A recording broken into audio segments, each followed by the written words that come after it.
Hello everyone, कैसे हो आप सभी लोग। आई होप आप बहुत अच्छे होंगे और अच्छे से तैयारी भी चल रही होगी। सो आज हम करने वाले हैं मंथली एमसीक्यू सीरीज का part 1 for the month of January. अगर आपने दिसंबर मंथ की प्लेलिस्ट नहीं देखी है तो आई बटन पे क्लिक कर लीजिएगा। यहाँ पे मैंने लिंक ऐड कर दिया है प्लेलिस्ट का फॉर द दिसंबर मंथ। और इस लेक्चर की जो पीडीएफ है वो एज यूजुअल आप सभी को पता है हमारे टेलीग्राम चैनल पे अपलोड हो जाएगी। तो उसका लिंक आपको जो है हमारे डिस्क्रिप्शन बॉक्स में मिल जाएगा, वहाँ से आप इसे ज्वाइन कर पाएंगे। तो चलिए जल्दी से स्टार्ट करेंगे आज का आपका सेशन। पहला आपका क्वेश्चन है, on 1 January 2025 DRDO has celebrated it's dash foundation day in new Delhi Delhi. तो 1 जनवरी को डीआरडीओ ने इनका 67th फाउंडेशन डे जो था वो ऑब्जर्व किया था। तो आंसर आपका यहाँ पे क्या होगा, it is option number C. DRDO की शुरुआत की गई थी 1958 में एंड इनिशियली यहाँ पे ऑर्गेनाइजेशन का अमलगेशन किया गया था। यहाँ पे मर्ज की गई थी technical development establishment of Indian army and directorate of a technical development and production with the defence science organisation. तो इनको मर्ज किया गया था आपका डिफेंस साइंस ऑर्गेनाइजेशन में और फिर हमारा बना था डीआरडीओ। ठीक है, डीआरडीओ के करंट आपके चेयरमैन कौन है, इनका नाम है समीर वी कामत और हेडक्वार्टर्स का लोकेटेड आपका न्यू दिल्ली दिल्ली में। ओके, नाउ नेक्स्ट आपका क्वेश्चन है, which country has launch the world's largest amphibious assault ship जिसका नाम है सिचुआन। तो answer here is it was launch by the China. China ने वर्ल्ड का लार्जेस्ट एम्फीबियस असॉल्ट शिप जो है वो लॉन्च किया है। अब यहाँ पे जो है आप इसकी इमेज भी देख पाएंगे। ये देखिए, ये इमेज है आपकी इस शिप की और इसमें इलेक्ट्रोमैग्नेटिक कैटापुल जो है लगाया गया है। ये टेक्नोलॉजी यहाँ पे यूज की गई है फाइटर जेट्स के लिए कि उनको इजीली जो है रोका जा सके। ठीक है, अब ये जो शिप है it is the first ship of a type 076 class with a displacement of 40,000 tons. तो ये ध्यान में रखना है। इसके अलावा यहाँ पे क्या बोला गया है, इसे डिजाइन किया गया है ग्राउंड ट्रूप्स के लिए, deploy the ground troops in a landing crafts and offer them a air support. Okay, इसी के साथ जो चाइना है इन्होंने फर्स्ट आइस ब्रेकर शिप जो है वो लॉन्च किया है। यहाँ पे इसकी इमेज आप देख पा रहे हैं जिसका नाम है टैन सू सैन हो। ओके, नेक्स्ट आपको क्वेश्चन है, name the personality who is appointed as the secretary general of a Indian Ocean Rim Association. तो IORA recently secretary general appoint किए गए हैं जिनका टेन्योर आपका 1 जनवरी से स्टार्ट हुआ है। इनका नाम क्या है, संजीव रंजन। क्या नाम है, संजीव रंजन। और इन्होंने रिप्लेस किया है, इन्होंने सक्सीड किया है इंडोनेशिया के सलमान अल फरीसी को। ठीक है, नाउ अब जो संजीव रंजन जी हैं इनका टेन्योर कब तक रहेगा, 3 साल का इनका जो है टेन्योर है और इसकी शुरुआत जैसे कि मैंने आपको बताया कि 1 जनवरी 2025 से हो चुकी है। Fine, now starting information cover करते हैं आपके इंडियन ओशियन रिम एसोसिएशन की, जिसकी शुरुआत 1997 में की गई थी।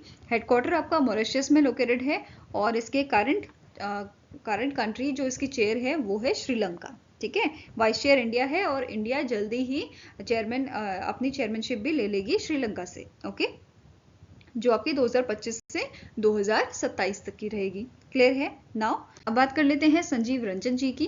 तो ये सीनियर ऑफिसर हैं आपके इंडियन फॉरेन सर्विस के, IFS ये हैं 1993 बैच के और इन्होंने बहुत सारी पोजीशन पे जो है सर्व किया है। जैसे deputy high commissioner of India to Mauritius इन्होंने सर्व किया है 2006 से 2009 के बीच में। ऐसे ही डायरेक्टर ये रहे हैं in a ministry of external affairs north के 2009 में।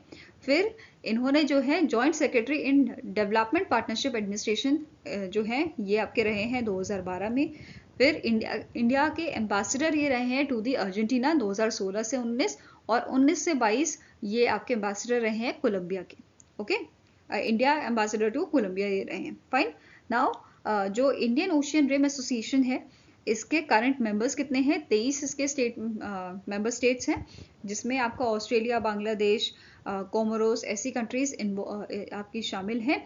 और इसमें 12 डायलॉग पार्टनर्स आपके हैं जैसे चाइना हो गया, Egypt, European union, Germany, Italy, Japan, Republic of Korea, Saudi Arabia and all. Okay, next एक क्वेश्चन है, the department of economic affairs under the ministry of finance has kept the interest rate on a small saving schemes unchanged for its Q4 of financial year 2025 which is 1 जनवरी से आपका 31 मार्च 2025 तक का है। ठीक है, अब क्वेश्चन क्या है जो एग्जाम में पूछा जाता है कि आपका इंटरेस्ट रेट क्या है सुकन्या समृद्धि योजना का। तो आप सभी को पता है रिसेंटली जो है ये चेंजेस किए गए हैं। Q4 जो है आपका था फाइनेंशियल ईयर 2025 का, उसके लिए इंटरेस्ट रेट आपके जारी किए गए हैं जिसमें सुकन्या समृद्धि योजना के लिए इंटरेस्ट रेट रखा गया है आपका 8.2%। आप कभी भी देखोगे ना इस यहाँ पे अगर आप इंटरेस्ट रेट देखोगे तो दो स्कीम का हमेशा आपका हाई रहता है। एक तो रहता है आपका सीनियर सिटीजन सेविंग स्कीम जो है इसका आपका हाई रहेगा, और सुकन्या समृद्धि अकाउंट जो है सुकन्या समृद्धि योजना जो है उसके लिए भी आपका हाई रहता है हमेशा। तो दोनों का ही अभी कितना है, 8.2 है। काफी टाइम से ये आपका जो है सेम ही रखा जा रहा है, इसमें कोई चेंज नहीं किया जा रहा है। अब क्वेश्चन जो बनता है वो आपका सीनियर सिटीजन पे बन जाता है, या आपका किसान विकास पत्र पे, या फिर सुकन्या समृद्धि योजना पे इसका इंटरेस्ट रेट पूछ लिया जाता है। ओके, नेक्स्ट आपका क्वेश्चन है, name the joint military exercise that was recently commenced in a Saljhandi from in Nepal between Indian army and a Nepali army. तो इनमें से कौन सी एक्सरसाइज है जो आपकी कमेंस हुई है, जो आपकी स्टार्ट हुई है इंडियन आर्मी और नेपाली आर्मी के बीच में? तो answer here is it is your Surya Kiran. क्या नाम है इसका? सूर्य किरण। और ये नेपाल में इस बार जो है आपकी कंडक्ट की जा रही है 31 दिसंबर से 13 जनवरी तक ये आपकी चलेगी। ठीक है, कौन सा एडिशन है, एडिशन भी पूछ लिया जाता है कभी कभार, तो 18वां एडिशन है। और इंडियन आर्मी से 11th गोरखा राइफल इसमें शामिल हुई है, वेरस नेपाली आर्मी से श्रीजंग बटालियन जो है वो इसमें शामिल हुई है। नाउ स्टैटिक इन्फॉर्मेशन भी कवर कर लेते हैं। नेपाल के करंट पीएम है आपके केपी शर्मा ओली, प्रेसिडेंट है रामचंद्र पौडेल, कैपिटल इसकी है काठमांडू, और करेंसी क्या है? नेपाली रूपी। अब एक क्वेश्चन आपका अगर प्रीवियस एडिशन पे बने तो 17th एडिशन आपका था, और कहाँ पे हुआ था? ये पिथौरागढ़ में हुआ था, उत्तराखंड के पिथौरागढ़ में ये आपका हुआ था। ओके, नेक्स्ट आपका क्वेश्चन है, in January 2025 the government of India has announced a relief assistant worth $5 lakh और 4.3 crore rupees to which country? तो अभी जो है इन मंथ ऑफ दिसंबर जो वनुआतू कंट्री आपकी है, यहाँ पे आपका 7 पॉइंट समथिंग का जो है अर्थक्वेक अभी आया था इन मंथ ऑफ दिसंबर, और इसी के लिए वहाँ पे जो है रिलीफ फंड प्रोवाइड करने के लिए इंडिया ने अनाउंस किया है कि ये $5 लाख का रिलीफ असिस्टेंट इन्हें प्रोवाइड करेंगे। तो आंसर यहाँ पे आपका है ऑप्शन नंबर डी। ठीक है, ये याद रखना है, 4.3 करोड़ या आपका $5 लाख का रिलीफ फंड ये होगा हेल्प करने के लिए इस कंट्री को। ठीक है, उनको रिहैबिलिट करने के लिए, ठीक है, रिकंस्ट्रक्शन वहाँ पे करने के लिए ये हेल्प जो है इंडिया ने प्रोवाइड की है। ओके, नेक्स्ट अब क्वेश्चन है, name the country that has launch its third surveillance satellite equipped with the synthetic aperture radar that is SAR technology into space using a SpaceX Falcon 9 rocket. तो answer आपका हो जाएगा that is जो ये third surveillance satellite है ये launch की है साउथ कोरिया ने, ताकि इनकी जो सर्विलेंस कैपेबिलिटी है वो और बूस्ट हो सके और एनहांस वो हो सके। ठीक है, answer here is option number B. Next is which state will host the women's kabaddi world cup 2025? तो इनमें से कौन सा स्टेट है इंडिया का जो विमेन कबड्डी वर्ल्ड कप जो है 2025 का वो होस्ट करने वाला है इन मंथ ऑफ मार्च? तो answer here is option number D, that is ये बिहार में होगा। बिहार के राजकीय स्पोर्ट्स एकेडमी जो है वहाँ पे ये इवेंट आपका होगा, और इसे ऑर्गेनाइज कौन कर रहा है? इंटरनेशनल कबड्डी फेडरेशन द्वारा इसको ऑर्गेनाइज किया जा रहा है। टोटल इसमें आपकी 14 कंट्रीज की टीम रहेंगी, जैसे इंडिया के साथ China, Japan, south Korea, Nepal, Pakistan, Iran हो गया, Indonesia, Sri Lanka, Thailand, Poland, Argentina, south Africa और साउथ अमेरिका, ये सारी टीम्स आपकी यहाँ पे पार्टिसिपेट करने वाली हैं।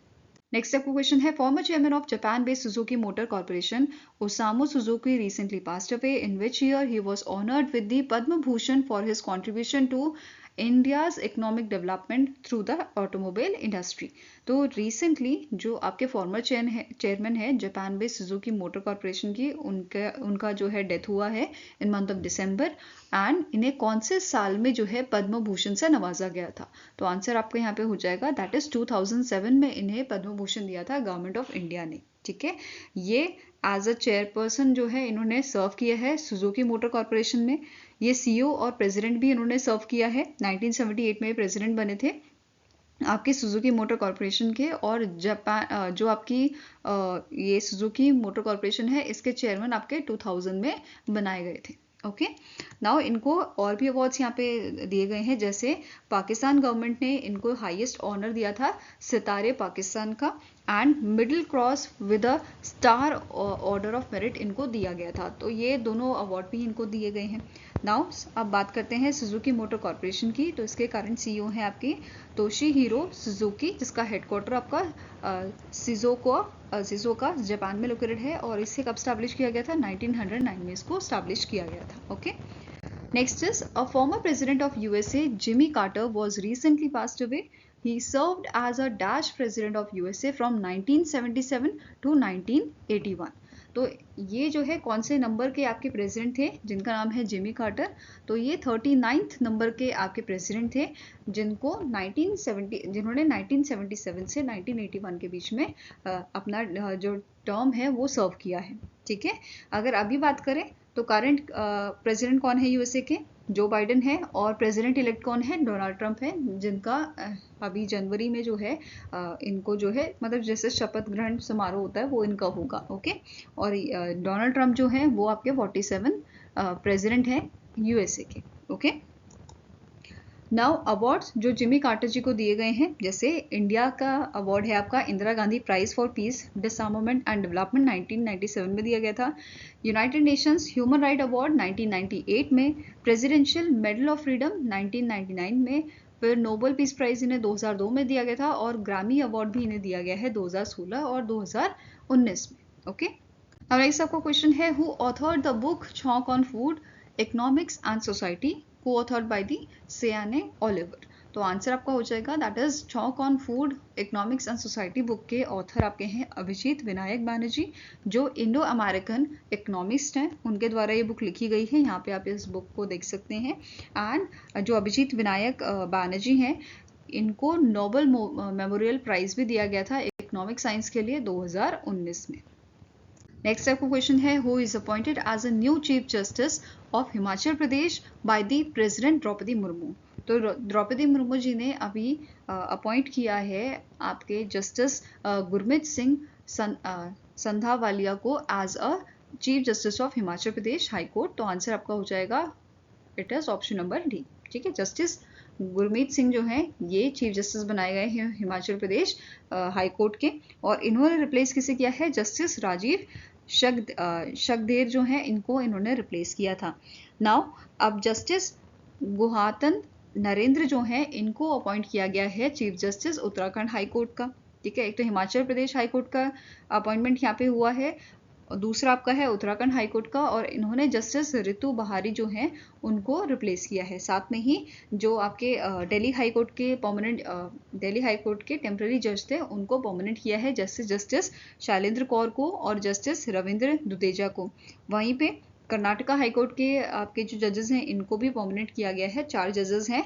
पहले आपके हैं justice Ramchandra Dattare, then justice Venkatesh Nayak, then next आपके हैं justice Vijay Kumar Adagoda Patil, and next is justice Rajesh Rai Kalangla. Okay, next आपका है the bald eagle is recently designated as a official national bird of which country. तो बाल्ड ईगल जिसकी आप इमेज यहाँ पे देख रहे हो ये आपका नेशनल बर्ड जो है बनाया गया है, डेजिग्नेट किया गया है बाय द यूएसए। आंसर आपका हो जाएगा यहाँ पे ऑप्शन नंबर ए। और यूएसए के जो करंट प्रेसिडेंट हैं जो बाइडेन जी, इन्होंने बाई पार्टिसन बिल जो है वो साइन किया है जो ऑफिशियली डिजिग्नेट करता है बाल्ड ईगल को as a national bird of the USA. Okay, इसका साइंटिफिक नेम अगर हम जाने तो it is Haliaeetus leucocephalus. Okay, ये इसका जो है साइंटिफिक नेम है। नेक्स्ट आपका क्वेश्चन है India is to provide ₹2371 million fund to which country for the 33 development projects in education, health and agriculture sector। तो इंडिया जो है 2371 मिलियन रुपीस का जो फंड है वो प्रोवाइड कर रहा है श्रीलंका को। ठीक है, इनके 33 डेवलपमेंट प्रोजेक्ट्स के लिए जो रिलेटेड हैं एजुकेशन, हेल्थ और एग्रीकल्चर से रिलेटेड। ओके, ये अनाउंसमेंट की थी श्रीलंका के हेल्थ मिनिस्टर ने, और इन्होंने इस चीज़ के लिए एमओयू साइन किया है इंडिया के साथ। मतलब श्रीलंका और इंडिया के बीच में ये अग्रीमेंट साइन हुआ है, ये एमओयू साइन हुआ है, और इस अग्रीमेंट के तहत इंडिया जो है ₹620 मिलियन प्रोवाइड करेगा एग्रीकल्चर के लिए, 780 मिलियन प्रोवाइड करेगा हेल्थ के लिए, और 315 मिलियन एजुकेशन में प्रोवाइड करेगा आपके श्रीलंका को। ओके, नाउ नेक्स्ट आपका क्वेश्चन है, यूनियन मिनिस्टर नितिन गडकरी ने इनॉग्रेट किया है इंडिया का first bio bitumen based national highway stretch, जो कहाँ पे इनॉग्रेट किया गया है, नेशनल हाईवे 44 में, which is located in the Nagpur, Maharashtra. Now question here is कि कौन सी कंपनी है जिसने डेवलप किया है इस प्रोजेक्ट को along with the CSIR, Central Road Research Institute, NHAI, National Highway Authority of India, Oriental Structural Engineers। तो इन सब के साथ मिलके कौन सी कंपनी ने इस प्रोजेक्ट को जो है आपका डेवलप किया था? तो answer here is option number C, Praj industry limited द्वारा इसको डेवलप किया गया था along with these organisation. Okay, अब बात यहाँ पे हो रही है बायोबिटुमिन की। बायोबिटुमिन क्या है? ये इको फ्रेंडली अल्टरनेटिव है पेट्रोलियम बेस्ड बिटुमिन का। जो क्रूड ऑयल होता है, जब उसकी रिफाइनिंग होती है, उसमें से डीजल निकलता है, उसमें से पेट्रोल निकलता है, ठीक है, तो ये सब चीज़ें निकाल के लास्ट में आपका बिटुमिन बच जाता है और उसे हम यूज़ करते हैं आपके रोड बनाने में, ठीक है, या रूफिंग के लिए, वाटर प्रूफिंग के लिए यूज़ किया जाता है। बट अभी यहाँ पे इसका ऑल्टरनेटिव निकाला गया है बायोबिटुमिन, ठीक है, जो इको फ्रेंडली है, हमारे एनवायरनमेंट को जो है इफेक्ट नहीं करेगा, ठीक है, नेगेटिव इफेक्ट एनवायरनमेंट में नहीं करेगा। तो काफ़ी अच्छा ये इनिशिएटिव है कि इको फ्रेंडली चीज़ें यूज़ करना, ताकि एनवायरनमेंट को जो है क्षति ना पहुँचे, ठीक है। नाउ अब यहाँ पे आपको नोट करना है 2023 से 2024 की अगर हम बात करें तो इस साल 88 lakh tons fossil based bitumen जो है वो कंज्यूम किया गया था, वो यूज़ किया गया था। एंड ये एक्सपेक्टेड है कि 2024-25 की बात कर रहे हैं यहाँ पे, कि एक्सपेक्टेड है ये आपका 88 लाख टन से बढ़ के 100 लाख टन हो जाएगा। इसके अलावा यहाँ पे मेंशन किया गया है जो बायोबिटुमिन है, इससे इंडिया के आपके 4000 से 5000 करोड़ रुपए जो है एनुअली वो बचे हैं, ठीक है, ऐसा यहाँ पे मेंशन किया गया था।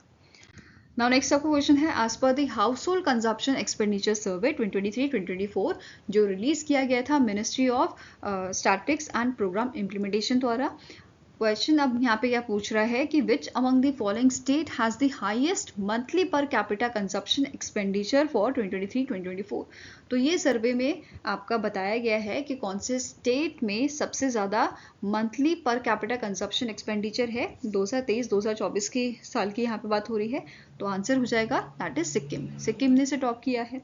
सिक्किम में सबसे ज़्यादा आपका जो है हाईएस्ट MPC यहाँ पे देखा गया है। अगर बात करें हम यहाँ पे रूरल एरियाज़ की, तो ये आपका ₹9,377 देखा गया था। वहीं पे अर्बन एरियाज़ में ये आपका था 13,927, ठीक है। छत्तीसगढ़ में सबसे कम देखा गया था, विच इज़ अगर बात करें रूरल एरियाज़ की तो 2,739 ये था, एंड ₹4,927 यह अर्बन एरियाज़ में था। देन अगर यूटी की बात करें तो यूटी में टॉप किया है चंडीगढ़ ने इन दी हाईएस्ट MPC, ठीक है। एंड आपका सबसे लोएस्ट यहाँ पे देखा गया है जम्मू एंड कश्मीर और दादर एंड नगर हवेली में, ओके। इसके अलावा आपको एक और चीज़ नोट करनी है, एज पर दिस लेटेस्ट सर्वे जो average monthly per capita consumption expenditure है रूरल और अर्बन एरियाज़ में वो कितना है आपका। रूरल की बात करें तो ये आपका 4,122 रुपीज़ था, वेरस ये आपका अर्बन एरियाज़ में एवरेज की यहाँ पे बात हो रही है, ठीक है। अर्बन एरिया में ये था आपका 6,996 रुपीज़, ओके। Now next आपको क्वेश्चन है, which bank has launched a program called Power Her Up in partnership with the FICCI FLO organization, which is your Federation of Indian Chambers of commerce and industry ladies organisation. तो recently जो Yes Bank है इन्होंने FICCI FLO के साथ मिलके launch किया है एक programme which is power her up, ठीक है। पूरा नाम इसका है येस पावर हर अप, और इस प्रोग्राम के तहत ये विमेन एम्पावरमेंट पे जोर दे रहे हैं, ठीक है। तो आंसर क्या हो जाएगा यहाँ पे ऑप्शन नंबर सी। ये आपका एक स्पेशलाइज्ड MSME प्रोग्राम है जिसे विमेन एंटरप्रेन्योर्स के लिए डिज़ाइन किया गया है, ठीक है। उनके बिजनेस को प्रमोट करने के लिए ये डिज़ाइन किया गया है। अब इसके तहत जो पार्टनरशिप हुई है, इसके तहत यहाँ पे जो विमेंस हैं उनको छूट दी गई है, या आप बोल सकते हो विमेंस को यहाँ पे मैक्सिमम ट्रेड ये कर सकती हैं 1.5 करोड़ का at a zero brokerage for how many days, 60 days, ठीक है, and with the yes securities. इसके अलावा यहाँ पे मेंशन किया गया है कि जो बैंक है वो यहाँ पे इनको लोन प्रोवाइड करेगा, और यहाँ पे जो है इन्होंने 50% प्रोसेसिंग फ़ी जो है ये हटा दी है अगर वो पर्सन मेंबर होंगे FICCI FLO ऑर्गेनाइजेशन के। Fine. Now static information cover कर लेते हैं। येस बैंक के करंट एमडी एंड सीईओ कौन है? प्रशांत कुमार। हेडक्वार्टर्स का लोकेटेड है मुंबई महाराष्ट्र में, 2004 में स्टैब्लिश किया गया था। वहीं पे एफआईसीसीआई के बारे में बात करें तो करंट प्रेसिडेंट इसके हैं जॉयश्री दास वर्मा। हेडक्वार्टर लोकेटेड है न्यू दिल्ली में और 1983 में इसकी शुरुआत की गई थी। Now next is RBI has imposed a penalty of rupees 5.50 lakh on a 4 cooperative bank from Karnataka for non-compliance with the regulatory guidelines। जो भी RBI ने गाइडलाइंस निकाली थी उस पे वो खरे नहीं उतरे हैं, इस वजह से उन पे पेनल्टी लगाई गई है। अब आपको फाइंड आउट करना है 4 कॉर्पोरेटिव बैंक पे लगाई गई है तो कौन सा ऐसा कॉर्पोरेटिव बैंक है जिसपे पेनल्टी नहीं लगी है बाय द आरबीआई? तो it is national corporative bank. ठीक है, answer here is option number A. बाकी जो आपके भारत कॉर्पोरेटिव बैंक है या आपका स्वामी विवेकानंद सहकारी बैंक है, बाकी जो रेस्ट ऑफ द बैंक आपके हैं इन पे पेनल्टी लगाई गई है। और कितनी कितनी पेनल्टी है वो भी देख लेते हैं। भारत कॉर्पोरेटिव बैंक पे 3 लाख की पेनल्टी लगाई गई है क्योंकि इन्होंने नए लोन अप्रूव किए हैं एंड इन जो प्रेस्क्राइब्ड लिमिट है, ठीक है, जो आरबीआई द्वारा प्रेस्क्राइब्ड लिमिट है वो चीज़ इन्होंने फॉलो नहीं की है और उस लिमिट से एक्सीड करके इन्होंने नए लोन प्रोवाइड किए हैं। साथ में ही प्रॉपर कोलेटरल यहाँ पे इन्होंने मैनेज नहीं किया है, मेंटेन नहीं किया है एंड जो भी यहाँ पे गाइडलाइंस थी उनको ब्रेक करते हुए ये अपना काम कर रहे थे। इस वजह से पेनल्टी 3 लाख की लगाई गई है। दूसरा है स्वामी विवेकानंद सहकारी बैंक नियमित, इस पे 1 लाख की पेनल्टी लगी है क्योंकि इन्होंने जो है जो आपके आरबीआई के नॉर्म्स हैं for the urban corporative bank and KYC requirements के, ये इन्होंने फॉलो नहीं किए हैं तो इन पे ये 1 लाख की पेनल्टी लगी है।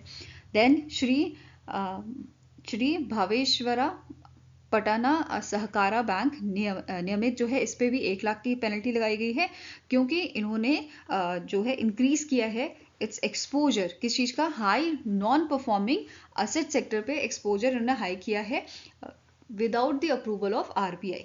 ठीक है, आरबीआई के बिना परमिशन से, तो इस वजह से यहाँ पे पेनल्टी लगी है। इसके अलावा जो मंजारा महिला अर्बन कॉर्पोरेटिव बैंक है इसमें 50,000 की पेनल्टी लगी है क्योंकि इन्होंने जो है टाइम से केवाईसी, जो कस्टमर की केवाईसी रिकॉर्ड्स हैं उनको अपलोड नहीं किया था। Okay, Now next up question है, name the company that has signed an MOU with the National Stock Exchange of India to empower delivery partners with the financial literacy। तो recently Swiggy ने यहाँ पे MOU sign किया है national stock exchange के साथ ताकि ये एम्पावर करें इनके डिलीवरी पार्टनर्स को विद अ फाइनेंशियल लिटरेसी। तो आंसर हो जाएगा ऑप्शन नंबर डी। और इसी के साथ आपको नोट करना है स्विगी का एम क्या है कि to have a 1 lakh women delivery partners by the 2030। तो ये एम लेके से चले हैं। साथ में ही इन्होंने यहाँ पे मेंशन किया है जो ये MOU साइन किया है आपका नेशनल स्टॉक एक्सचेंज के साथ, ये पार्ट है स्विगी के कॉम्प्रिहेंसिव इनिशिएटिव का which is your she the change. ठीक है, ये ऑफिशियली अभी रिसेंटली लॉन्च किया गया था और इससे पहले मार्च में भी आपने इसकी न्यूज़ देखी होगी। ठीक है, इसका मेन एम क्या था? एम्पावर करना वर्कफोर्स को एंड प्रमोट करना फाइनेंशियल इंक्लूजन को। Okay, now static information cover करें तो स्विगी के आपके मैनेजिंग डायरेक्टर हैं श्री हर्षा मजेटे। हेडक्वार्टर लोकेटेड है आपका बेंगलुरु कर्नाटका में और इसकी शुरुआत 2014 में की गई थी। Next is who is appointed as a new CEO chief executive officer of a DBS bank India. तो डीबीएस बैंक इंडिया के आपके CEO अपॉइंट किए गए हैं बाय द आरबीआई और इनका नाम क्या है? रजत वर्मा। ठीक है, करेंटली कौन है पूछा जाए तो सुरजीत सोम है। ठीक है, और आपके न्यू जो अपॉइंट किए गए हैं वो हैं रजत वर्मा। अब इनका टेन्योर जो है ये आपका मार्च से स्टार्ट होगा, रजत वर्मा का। ठीक है, ये आपका मार्च से स्टार्ट होगा। वेयरएज जो सुरजीत सोम है इनका रिटायरमेंट आपका 28 फरवरी 2025 को होगा। ओके, उसके बाद ही ये आपका पोजीशन लेंगे। इसके अलावा रजत वर्मा जी की बात करें तो इन्होंने इस पोजीशन से पहले सर्व किया है head of institutional banking group at the DBIL। Okay, now DBS bank की बात करें तो इसे जो है 2019 में स्टैब्लिश किया गया था और हेडक्वार्टर आपका मुंबई महाराष्ट्र में लोकेटेड है। नेक्स्ट आपका क्वेश्चन है चेरुकुमाली Srinivasan Rao is appointed as a Director General of a Indian Agriculture Research Institute, that is IARI. The institute is located in Dash। तो जो चेरुकुमाली श्रीनिवासन राव है ये आपके एग्रीकल्चर साइंटिस्ट है फ्रॉम द आंध्र प्रदेश और इन्हें अपॉइंट किया गया है डायरेक्टर आपका इंडियन एग्रीकल्चर रिसर्च इंस्टीट्यूट का IARI का। ठीक है। अब क्वेश्चन है इज कि ये इंस्टीट्यूट आपका कहाँ पे लोकेटेड है, तो answer is option number C, ये न्यू दिल्ली दिल्ली में लोकेटेड है। इसका अगर पूछा जाए आपको कि प्रीवियस इसका जो है हेडक्वार्टर कहाँ लोकेटेड है, तो पूसा बिहार में आप कह सकते हैं। ठीक है, इसके बारे में देखेंगे, उससे पहले जान लेते हैं जो आपके चेरुकुमाली श्रीनिवासन राव हैं, ये किसे सक्सीड कर रहे हैं, डॉक्टर A.K. सिंह को इन्होंने जो है सक्सीड किया है।